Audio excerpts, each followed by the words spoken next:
Huye de ellos. Es lo que te dice tu instinto cuando cierras la puerta de casa, después de haber pasado solo un par de horas con esa persona. Sientes un peso en los hombros que no estaba ahí antes, como si te hubieran robado una energía que no sabes cómo recuperar. No es cansancio físico de ese que se cura durmiendo. Es una sensación de habitar un cuerpo más pequeño, más débil, más gris. Tratas de justificarlos diciendo que tienen un mal día o que en el fondo son buena gente, pero tu cuerpo no sabe de excusas ni de etiquetas morales. Tu cuerpo solo sabe que, a su lado, te apagas. ¿Y si ese agotamiento no fuera un conflicto de personalidades?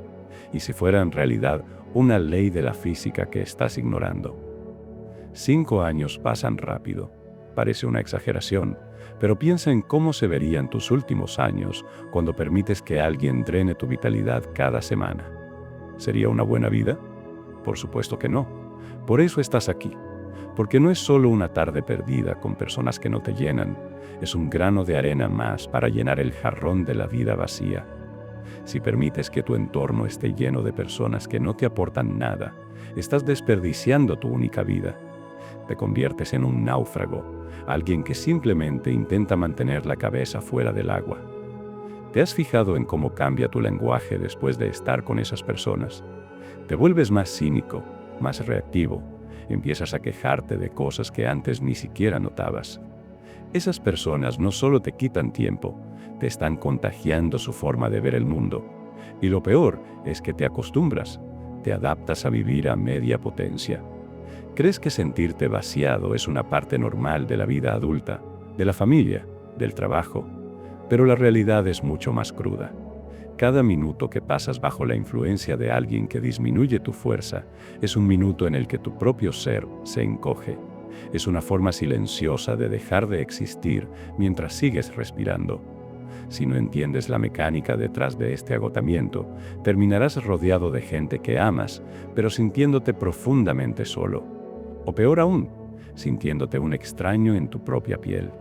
Porque cuando tu energía se agota, tus sueños son lo primero que abandonas. Y luego se acaba tu voluntad. Pero es aquí donde la experiencia de Baruch Spinoza nos sirve como un mapa de rescate.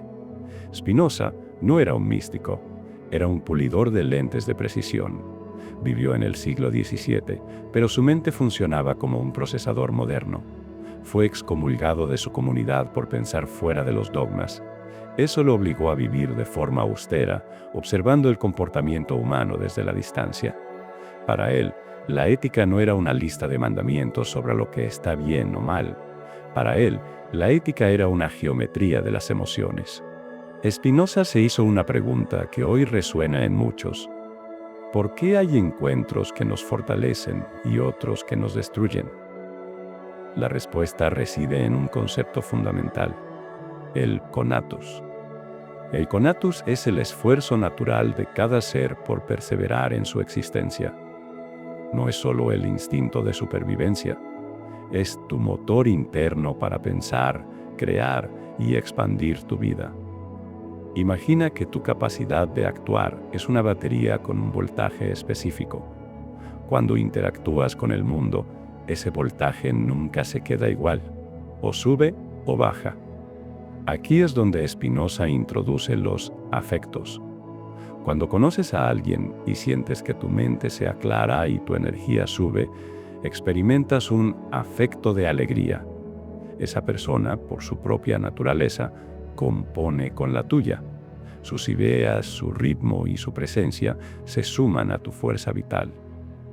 Pero cuando sucede lo contrario, entramos en el terreno de los afectos de tristeza. La tristeza, para Spinoza, no es un sentimiento melancólico, es la disminución objetiva de tu potencia de actuar. No es que esa persona sea tóxica en un sentido espiritual o de mala energía, es algo mucho más físico y lógico. Spinoza usaba el ejemplo del veneno. El veneno no es malo por voluntad propia, simplemente tiene una naturaleza que es incompatible con la naturaleza de tu sangre. Cuando el veneno entra en tu sistema, empieza a descomponer tus partes. Lo mismo sucede en tus relaciones de cada martes por la tarde. Ciertas personas tienen una estructura mental y emocional que choca con la tuya. Al intentar convivir con ellas, tu energía se consume tratando de neutralizar ese choque. No te agotan porque te ataquen, te agotan porque sus leyes internas son contrarias a las tuyas. Entender esto te quita un peso de encima. No tienes que odiarlos por ser como son, pero tienes que entender, por pura lógica, que si su presencia reduce tu capacidad de ser tú mismo, lo mejor para tu vida es tomar distancia, nada más y nada menos. No eliminarlos de tu vida por completo, pero sí ser consciente de cuánto tiempo les dedicas y sopesar si es conveniente para ti. Ahora, para entender cómo se traduce la filosofía de Spinoza en tu día a día, debemos observar 3 áreas donde tu capacidad de existir se pone a prueba de forma constante. 1.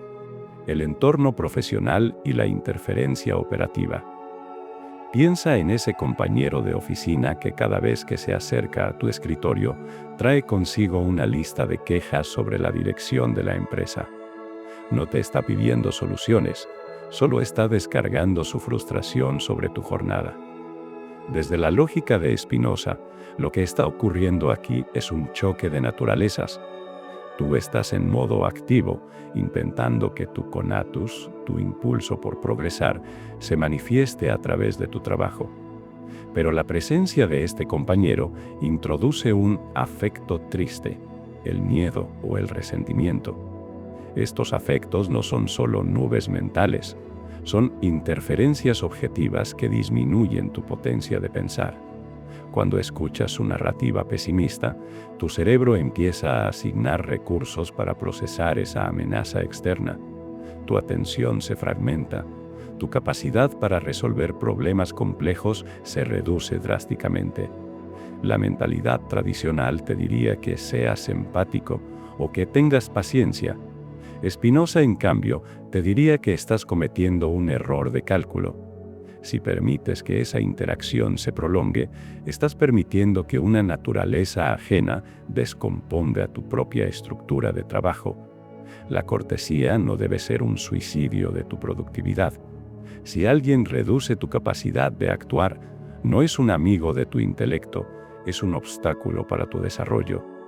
Muchos profesionales de éxito, de forma intuitiva, aplican esta geometría. No es que sean fríos, es que saben que su claridad mental es un recurso finito que debe ser protegido de afectos que nos suman, los vínculos personales y la falsa utilidad. Pasemos al ámbito de las relaciones cercanas o de pareja. A menudo nos mantenemos en vínculos que nos agotan porque creemos que nuestra misión es ayudar al otro a cambiar. Spinoza plantea una visión mucho más pragmática sobre la utilidad humana. Él dice que nada es más útil para un ser humano que otro ser humano que vive bajo la guía de la razón.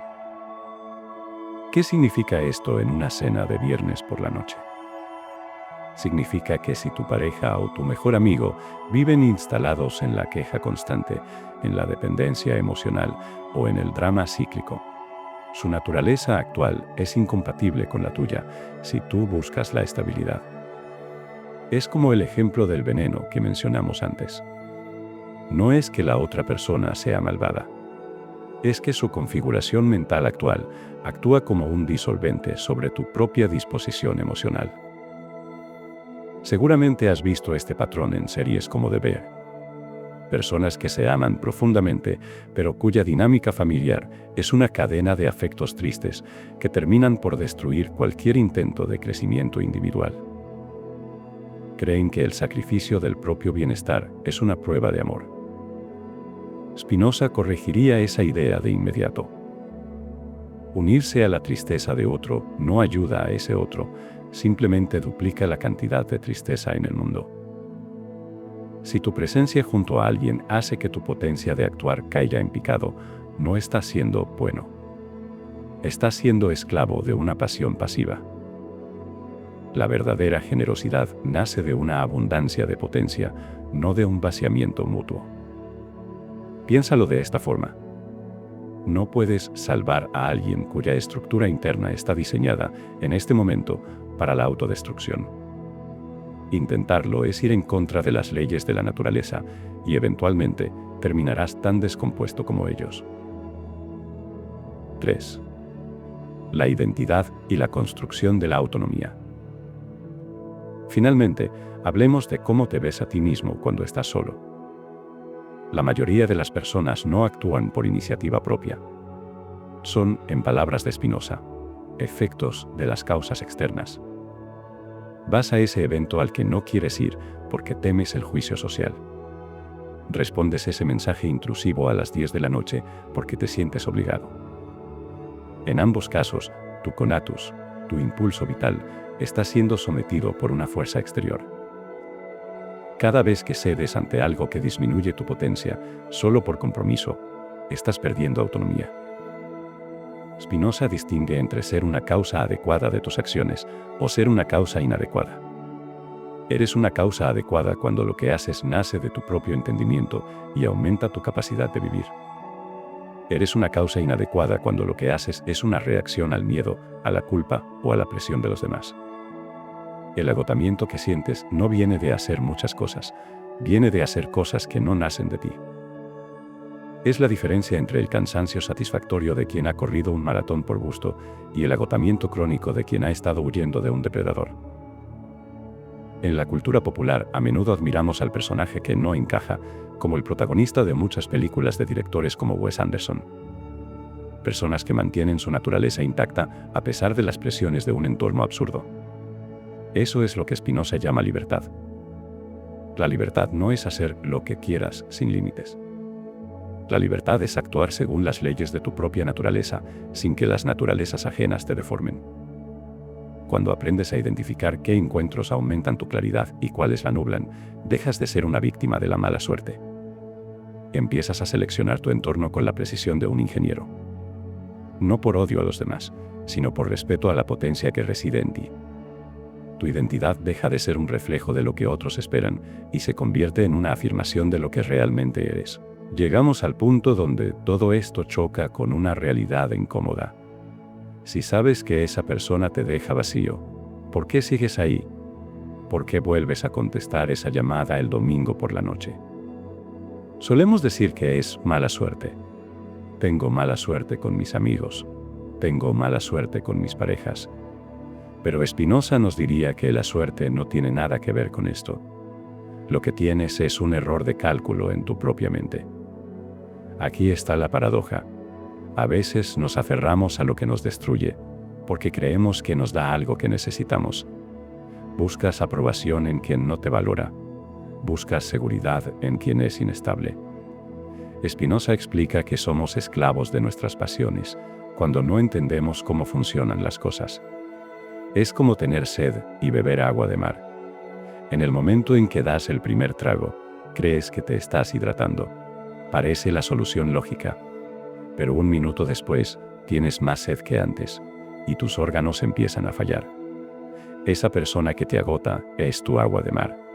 Te quedas a su lado por la promesa de algo bueno, pero el resultado final es que terminas más seco, más débil, y con menos ganas de hacer nada. El gran cambio mental ocurre cuando dejas de juzgar a los demás como buenos o malos, y empiezas a verlos como combinaciones químicas. Si mezclas dos sustancias incompatibles, habrá una explosión o una degradación. No es culpa de las sustancias, es su naturaleza. Cuando comprendes esto, la culpa desaparece. Ya no eres una víctima de la mala suerte, ni una mala persona por alejarte. Simplemente eres alguien que ha entendido que, para que su motor interno funcione, necesita rodearse de piezas que encajen, no de piezas que lo frenen. Tu claridad mental no es negociable. Dejas de intentar cambiar al otro y empiezas a cambiar tu posición respecto al otro. Porque al final, el único responsable de mantener encendida tu propia luz eres tú. No es egoísmo, es vivir con dignidad.